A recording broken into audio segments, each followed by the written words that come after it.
Thank you so much for tuning in, listeners. I'm Terry, your host, and today I have the one, the only Sandra Nunes with us. I'm so excited. So, I got a chance to meet Miss Sandra through Women's Prosperity Network. Talked about Women's Prosperity Network a few times, but I'm excited to share her with you today because she is just incredible, first of all, and also has recently written a book. So I love having authors on the show as an opportunity to share their wisdom with us because they have the wisdom to share. They just wrote the book. So I'm so excited to have her here. Let me introduce you to my friend Sandra. She has a book by the name of Grown Women Shit. Yes, ma'am. I just swore out loud, but it's an acronym. Okay, so shifting how I think is what that stands for. So let's not get excited. It is an anthology book with courageous stories of 14 ordinary women who all did the little bit extra to get through our grown women shit. All right. And it caused them all to shift how they were thinking so that they could come out of it better and more powerful than ever before. Amazing. Her chapter in this anthology is called Cancer Saved My Life. That's right, people. You heard that right. Cancer saved my life. This is why she's on our show. I can't wait for her to share this with you. If you would like to take part or make this part of, oops, sorry. I'll have my girl edit that out. So now you know why Miss Sandra is here with us today. I'm so excited to have her.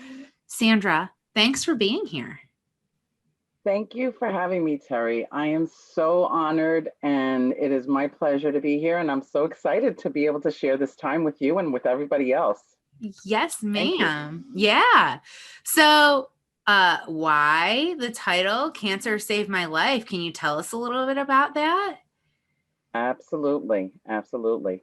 I, Because we don't hear that often. exactly. And I don't want to give too much away because it's in the chapter, but Uh-huh. I will tell you this, that I was in a very dark place for a very long time, for many years. And it was just a downward spiral, dark downward spiral that I was going in. And I was like a lot of other people, working crazy hours in corporate and not getting any appreciation for it, except maybe a little paycheck. And then coming home and spending all my time helping others and home, family, and house, and this and that and the other. I just didn't have any time for myself. And I basically ran myself ragged to the point where I got sick and I received a diagnosis of cancer the Mm. first time. Mm. The first time. And Oh, so this is a instant, repeating process. Oh no. yes. Mm. So when I didn't listen the first time, it came knocking again. So it took me 2 times, but 3 times is not the charm because it's not going to happen again. It That's only right. took 2 times, two strikes. Lesson That's it. learned. That's it. Yes, I was out after the second strike. I'm out. I'm not having this anymore. Um, and when that happened, I didn't. And after I finished my treatment, I wasn't feeling grateful. Mm. I was sitting in my girlfriend's kitchen and I said, I don't understand people that go through what I went through are thankful and that they have another breath of air in their lungs and I'm just not feeling it. So she told me I needed to read The Secret and I didn't know what it was and I researched it and found out that it was a film first and then a book and a more visual audio. So I ended up watching it and I was like, oh, this is interesting. There's a lot of gratitude talk in the film. And I decided, okay, I'm going to try some of these practices they talk about, these gratitude practices. And some of the things saw in there and heard in there, I was just like, yeah, okay, whatever. And other things I was okay with. And as I started to do these little practices and be grateful for little things in my life, I started to see more things to be grateful for. And when that started to happen, I kept watching that film over and over again. And those things I was like, yeah, right, started to make sense. Mm.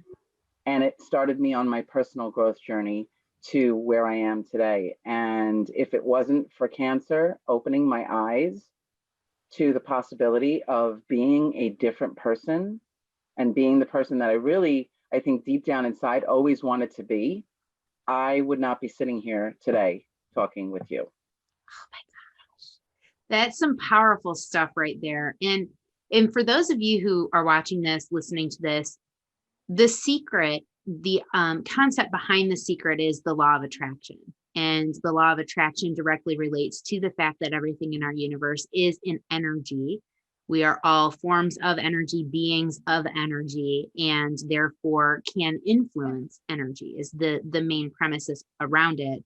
If you haven't watched The Secret or read The Law of Attraction, do so. It's an excellent, excellent book and movie, and it really does change your perspective on things. So that's amazing that not only did it help you change your perspective, but it also helped you establish some new behaviors, some new habits to become more grateful.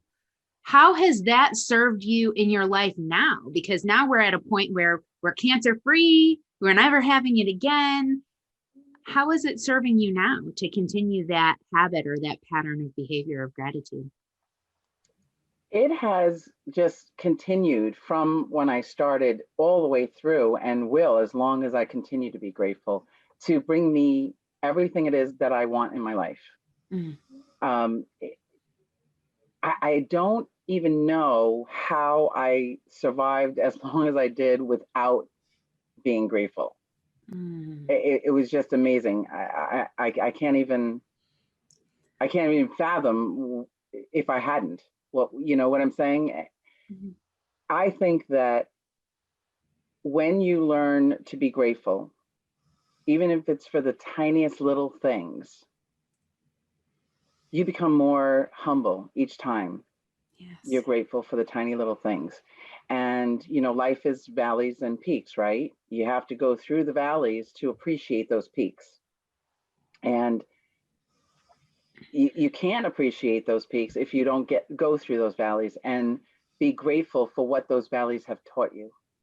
That Absolutely. is, yeah, that is the biggest thing. I think the biggest lesson that I got from having gone through cancer and gone through it twice Mm. was that when you have an experience like that, it changes everything. It changes your perspective in life completely. Now, I wasn't in fear of my life. For some reason, that never entered my mind that I was going to die from cancer. And I don't Wow. know. Yeah, I don't know if that was a defense mechanism, Mhm. you know, of my mind saying, "Hey, that's We're not not gonna happen." thinking about this. Yeah, we're not thinking about this. It never even really truly popped into my head. I didn't even consciously think that. It just never popped into my head that I'm going to die from cancer. Wow. What that did for me, I think, is that it helped me to just be able to go through what I had to go through, handle what I had to handle, and know that in the end it was going to be fine. And I don't know where that came from. I guess that's part of who I am, but I didn't know where it came from at the time, and I just did what I had to do and went forward. And it could have been some of my military training, where we embrace the suck. You I haven't heard that before. And I'm a military brat. My dad was in the Army, my brother's in the Air Force, but embrace the suck. I Yes, love it. It's yes. good. And the antidote is improvise, adapt, and overcome. You may have heard that. Yes. Improvise, adapt, and overcome basically is the same thing. Embrace the suck is when you have a situation that's unavoidable, uncomfortable, and you know you have to go through it. You don't want to do it, but you know you have to get through it, and you push through to the end anyway. Mm. And Hey, that's when 2020. Oh, exactly, sorry. exactly, exactly. Push through, because when you get to the other end, you're going to be so much better for it. So much better for it. Yes. And improvising is such a key component there because we all have situations, right? We all have things that happen in our life that we have to go through that there isn't a way around it. You're just in it. You're in it for the experience. Remember, the experience isn't for you. It's for you to share it with somebody else so that they can avoid it. Mm-hmm. And it is meant to help you learn something. And if we can improvise when we're in those situations, we always come out better for it on the other side. Always, always better for it on the other side. Is there a situation that you've had to face, that you've had to overcome in your life as a woman in business? Yes, yes, definitely. There was a challenge there. When I was given my freedom from my 16-year job in corporate that I thought I could rely on, and I realized I couldn't rely on anything, that's when I decided to start my business. The first business was Concierge Lifestyle, Mm. Concierge Service, helping busy professionals with their to-do list tasks and errands and things like that, and taking that off of their plate so they have more time to invest in what matters most to them, whether it be with family or day at the spa with the girls or 9 holes of golf with the guys, whatever it is, so they can have their time that they want. We Uh, love our concierge businesses. They're yes, so important. Gosh, they give you so much time freedom. Yes. yes, absolutely. And people don't realize how necessary they truly are until they don't have any time in their life and they get sick and receive a diagnosis of cancer. Mm. Because I would have loved to have had a concierge when before I had gotten sick, because maybe that wouldn't have happened. Yeah. That would have That's a more good time point. for me to do the good things. So anyway, when I was given my freedom from that 16-year job and started my business, my husband was I've heard the phrase before and it still cracks me up. Wasband, guys, wasband. It's so fun. yes. Ex-husband is so, we're friendly, it was amicable, and we're friendly. So husband is just a kind of way to say ex-husband. Yeah. Ex-husband has such a bad connotation, right? So Yeah. anyway, he wasn't very supportive of me starting a business. His mindset was, you need a job, you need security. And I just looked at him and I said, I just lost a 16-year job. How secure was that? There was no security in that.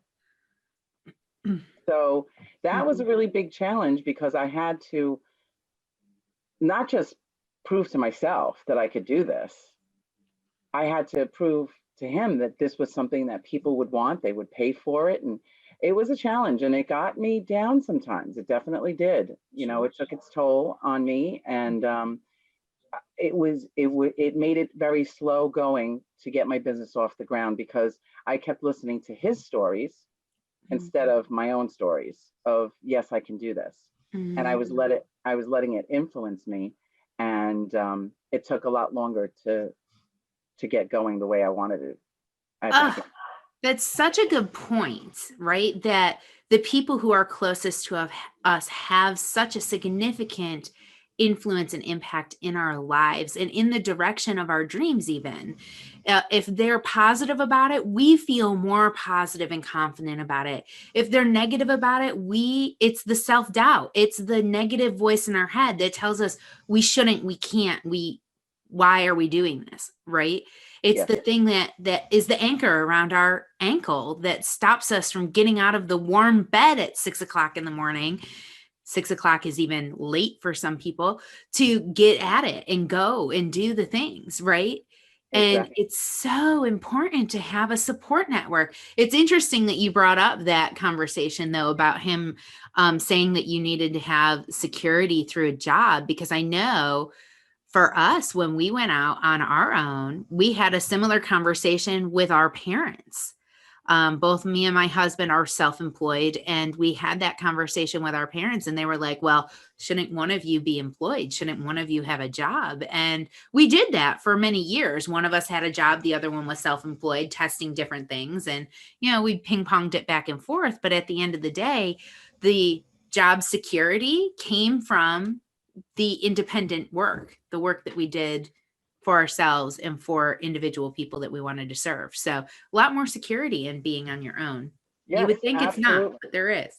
Yeah, absolutely. His idea of, when I started the concierge service, housekeeping was one of the services that we offered. And in the beginning, I was doing everything. I was cleaning the house, walking the dog, picking up the dry cleaning, doing the grocery shopping, going to the Department of Motor Vehicle. I was doing everything for my clients. And then I changed it later on down the road. Yeah. And his idea, his thought was, well, if you cleaned 3 houses in a day, each day, you can make so much money. And I was like, why do I want to clean other people's houses when I can do more? And not that I'm, that is a very honorable job. It's not an easy job. I'll tell you that. I did it while I was in college. Right. My face was purely, that's a lot of hard work. It It's is. hard work to clean a house from Right. top to bottom, let alone 3. That's breaking work. Mad Yeah, respect for the people who do it, because that is absolutely. back breaking work. Yeah. Absolutely.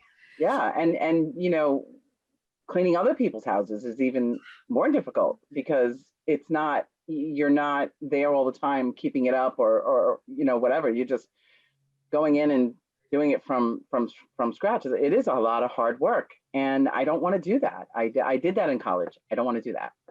I want to have a business that I am not working. I'm not in corporate anymore. I didn't go back to corporate for that reason. I didn't want to overwork myself Mm-hmm. and kill myself when I can do something that I enjoy and I love, and I'm helping other people. Not that cleaning houses is not helping other people, but I want to do something different. Yeah. So Well, and yeah. there's so much more value that you brought being a concierge, that you can do a variety of different things. Think about how much time we lose standing in line somewhere, for sure. So this business morphed, this transitioned into something else.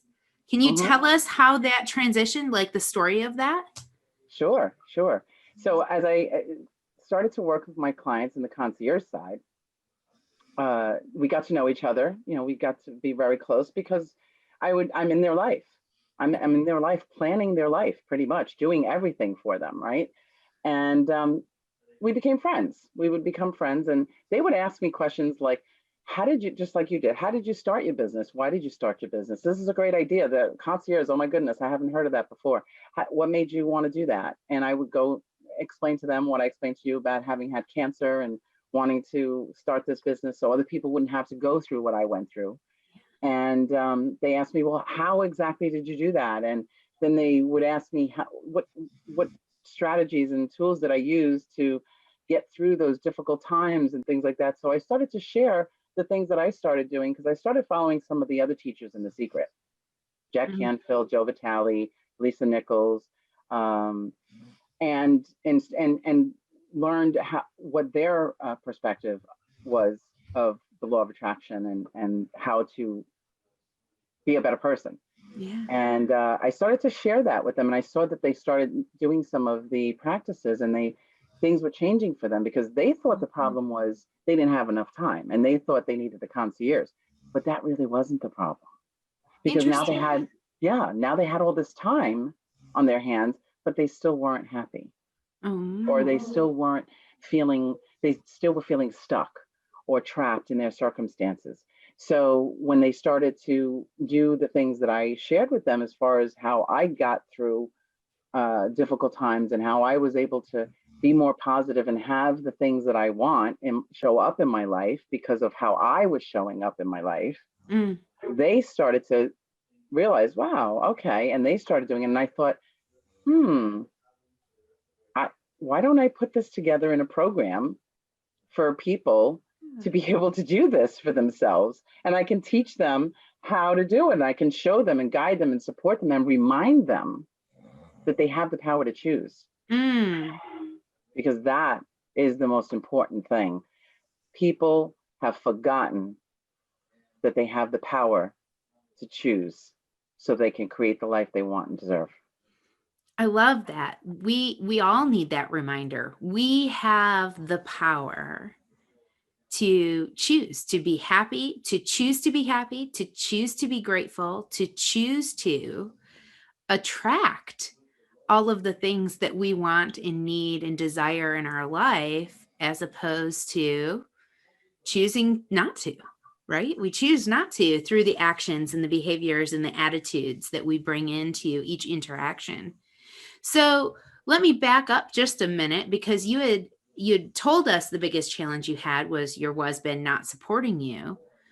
What was your solution? We have these series of habits, of good habits of gratitude. Was there a technique or a tool or a system that you needed to tap into to help you get the support that you needed on the other side? How I was able to not erase, but not let my mind absorb his stories was to surround myself with like-minded people, like-minded to me, and supportive and encouraging people. And I found WPN, Women's Prosperity Network, at the time.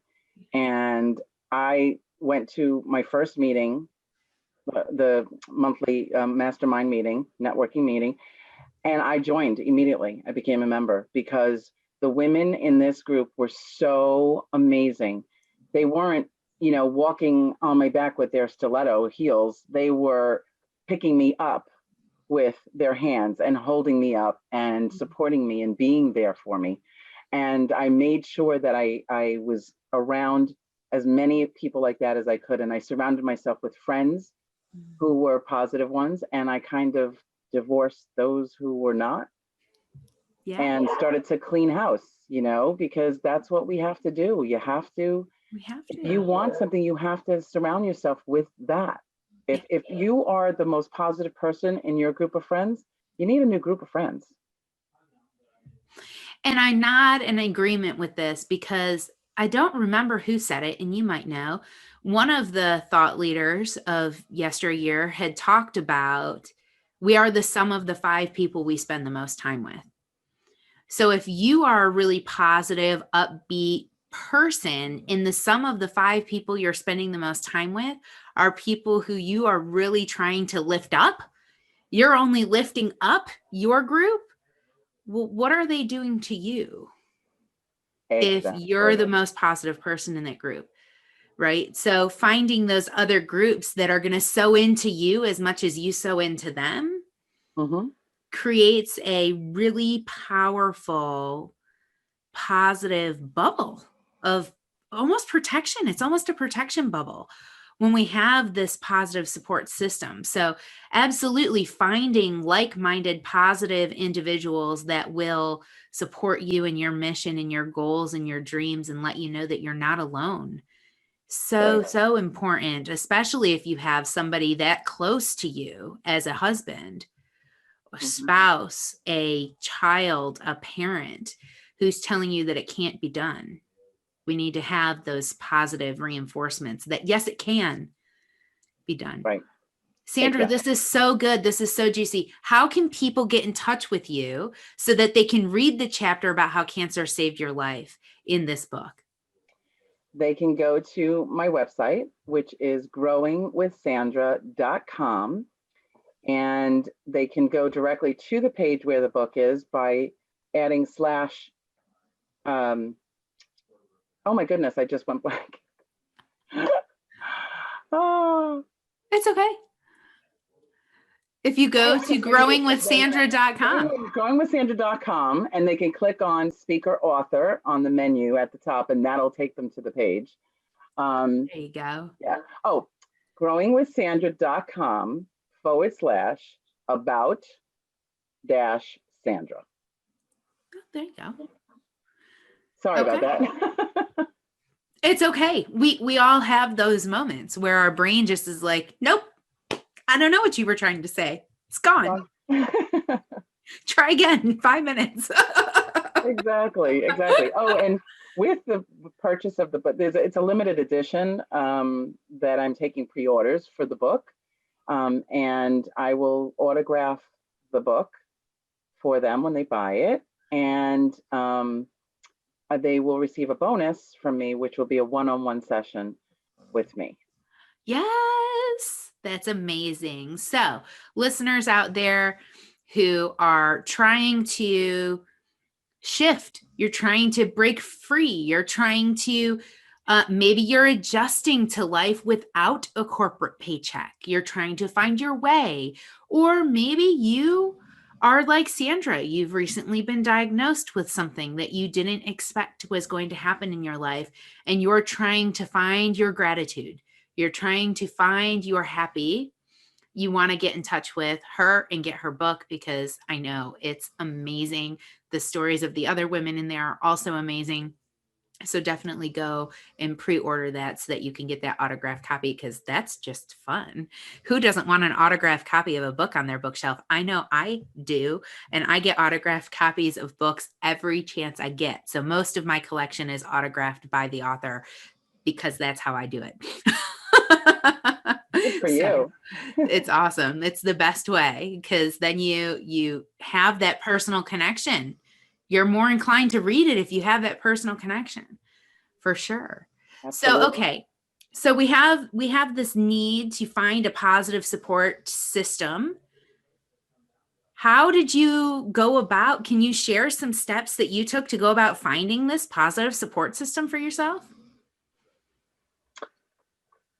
I knew I needed to figure out exactly what it is that I wanted. And most people don't know exactly what it is they want, but they know what they don't want. Mm, So when you think about the things that you don't want and what hasn't worked in your life before, it gives you clarity to what exactly it is you do want. So contrast leads to clarity. mm, And I basically would write down the things that I didn't want, and then I would be able to see clearly exactly what it was that I did want. And I started networking for my business, and that's how I found WPN. mm. Um, I also made friends with. I have one friend who was always positive, no matter what was going on. She is just amazing. I've known her for 18 years, and she's the one who told me to read The Secret. Mm. And it was her kitchen that I was sitting in, which is above my head right now. I live in her house, in an apartment in her house. That's So it's awesome. so funny how, that circle comes around, right? Uh-huh. And I always try to make sure that the person that I want to be friends with is similar to her, in that she's always lifting me up.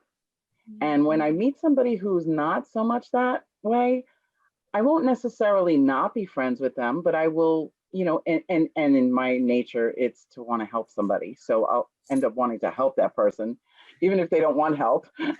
I try, but sometimes I have to step back because, if they don't want it, they don't want it. But I definitely don't allow negative people into my space, into my personal space. Mhm. They can stay at a distance, and that's fine. Yeah. Um, so I'm just conscious of making sure that whoever comes into my life is who I want to have in my life, Mm. and it's just making that choice. I like that. You make a conscious effort to identify the people and the energies that they bring into your life. And you make Mhm. a conscious decision on who is going to have that access and who isn't.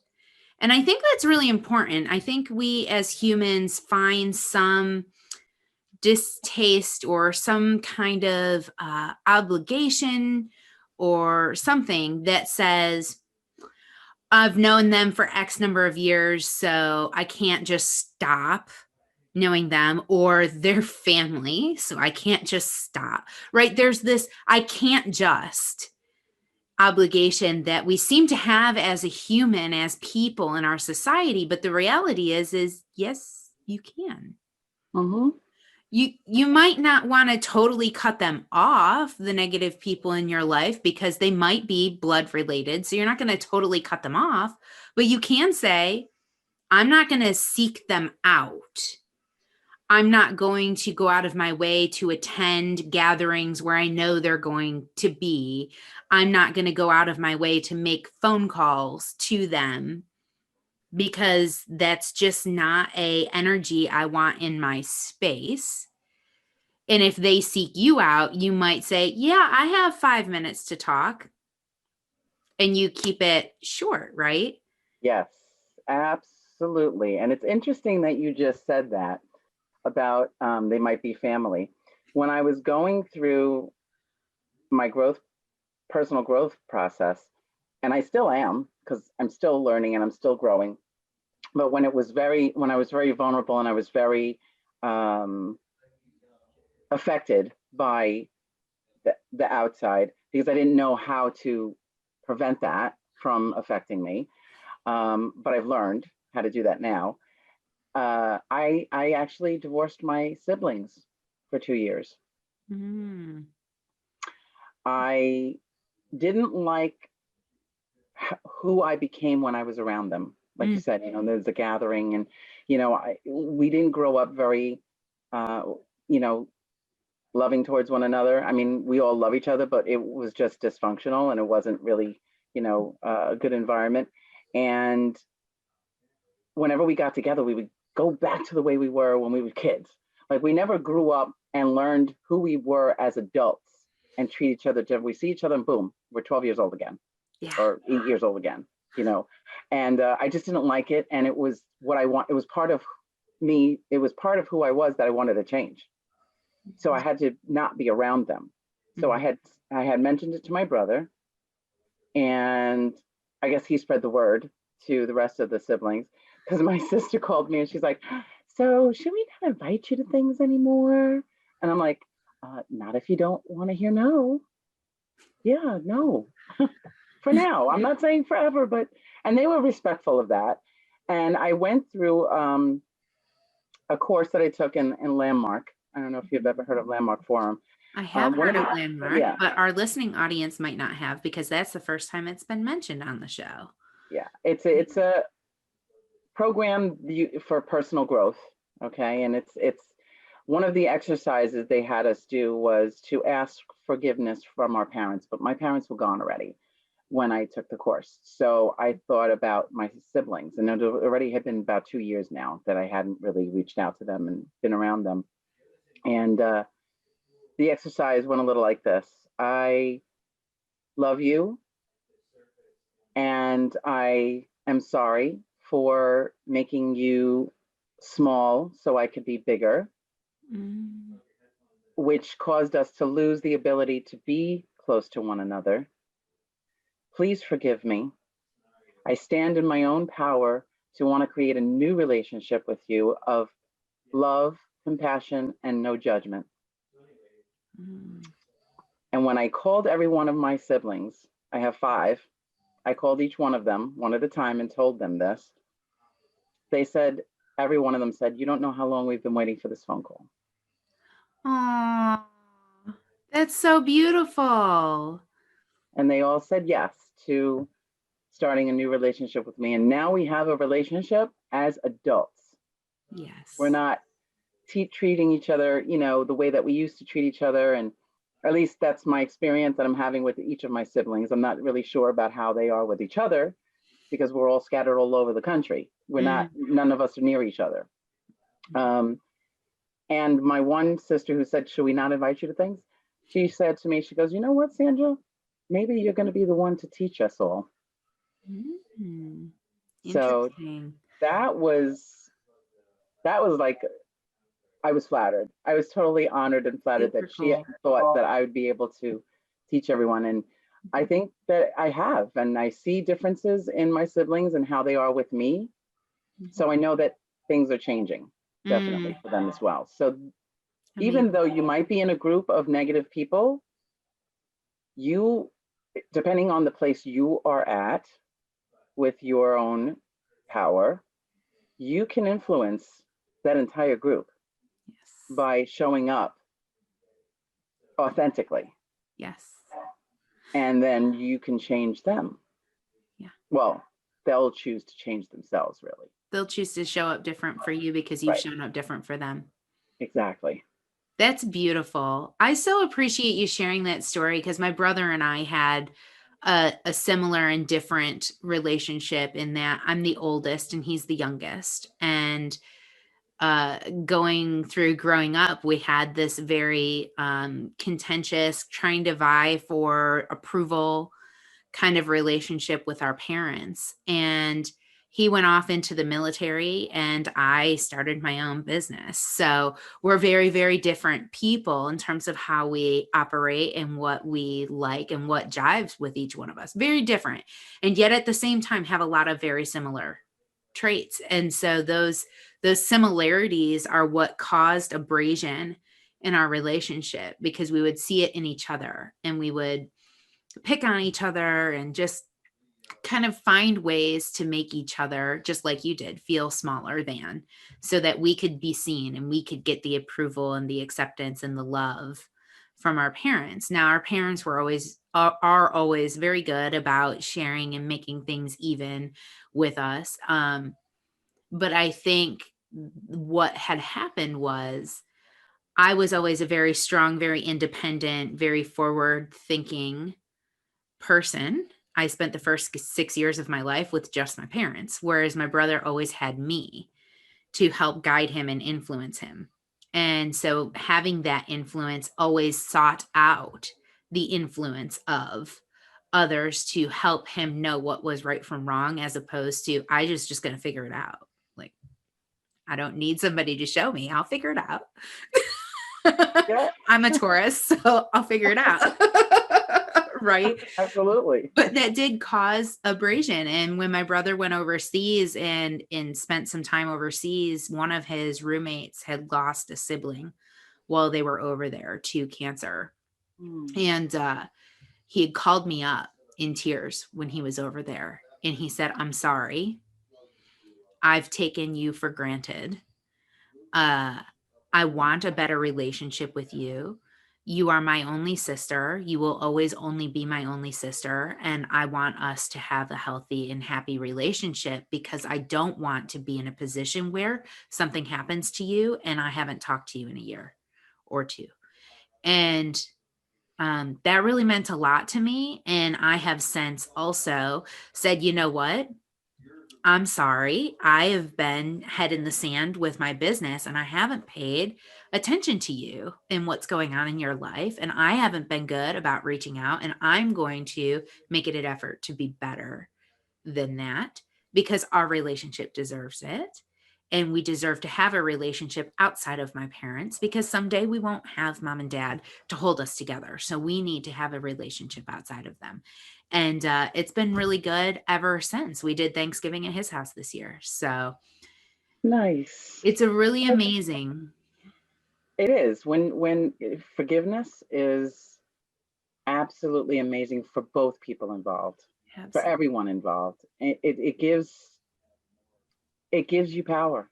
Yeah. It really does because you are when you are vulnerable, you are standing in your own power because you know this is who I am. Take it or leave it, So true.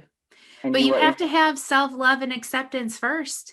Because if you can't accept those things in you, then nobody else can either. It's not fair to expect them to accept those things in you. Absolutely. So good. Sandra, this has been amazing. Tell our listening audience one more time the best way to get in touch with you. And then I have one more question for you. Absolutely. You can go to my website, growingwithsandra.com. There's lots of information in there about Growing with Sandra. That's the second company I developed from Concierge Lifestyle that kind of morphed into that. So I help now individuals, mostly women, who feel trapped or stuck in their circumstances. And so you can go there and see all the wonderful information all about Growing with Sandra and the book. And there's some videos on there that you can look at. So that's how you can get in touch with me. And the email is there, team at growingwithsandra.com is the email Fantastic. address. Yes, Fantastic. Thank you. And I know my listening audience, you know what? Actually, I don't. Listening audience, if this has served you today, please like, share it, comment below. Let us know that we're on point with what we're talking about here, that this is something that is serving you today, because the more we hear from you, the more awesome content we can create. So like, comment, share, let us know that we're on point today. And thank you for that. Sandra, one last question for you. Sure. If there was one thing you wish you knew when you were starting, whether it be starting this journey or starting your business, whatever it might be, what would that one thing be? The one thing I think that I would have liked to have done different or known, I guess I knew, but I just didn't do it, was to definitely research before working with people. So if you're going to contract someone like a coach or a marketing person, or all of the services that you need to start a business, definitely do more research, a more in-depth interview, references, that kind of thing. I guess I was a little too trusting of one particular person who I had as a coach, and took everybody that they recommended, and I said, oh, okay, that didn't work very well. So definitely do your homework, do your research, look into the people that you want to work with, see what they're doing. I was not a social media kind of person, so I didn't look into that. And that's a really great way that you can see who you're really working with, because that's how it is today. You go on their social media and you see how are they showing up there, because how they're showing up there is pretty much who they really are. True. So yeah, definitely do your research. That's a great tip. And audience, those of you that don't know, my part of that of a story is you can get burned really badly not doing your research. So I really appreciate, Sandra, you sharing that. And if you are being referred to somebody, still do the due diligence on that referral. You want to know, like, just because I think somebody's amazing and I'm going to recommend that person to you doesn't mean that they're a person that's perfect for you. They have to resonate and jive with where you're trying to go and your vision. And if they don't, then that's not a good referral, even if it fits your budget, even if they can do what we want them to do and do it well, or do it in your timeline, they still might not be the right person for you. So definitely do that due diligence, ask for those referrals, find out what you can, where you can about those people. Ask your networking friends. Everybody who listens to this, you guys network. I know you do. I've given recommendations for networking opportunities on this show. Definitely tap your network and be like, hey, what do you know about so-and-so? And see who knows, because I know somebody knows and they'll be able to tell you. And the more you can figure out, the better off you will be, the happier you will be with that decision, the longer that relationship can last, the stronger that relationship will be all the way around for everybody involved. So thank you for that great tip, this Absolutely. amazing conversation. I so have appreciated you. Thanks for being here. You're welcome. My pleasure. And again, my honor. And it was so much fun. I really enjoyed this conversation. And thank you for having me. You're so welcome. Listening audience, we'll catch you next time. Happy New Year.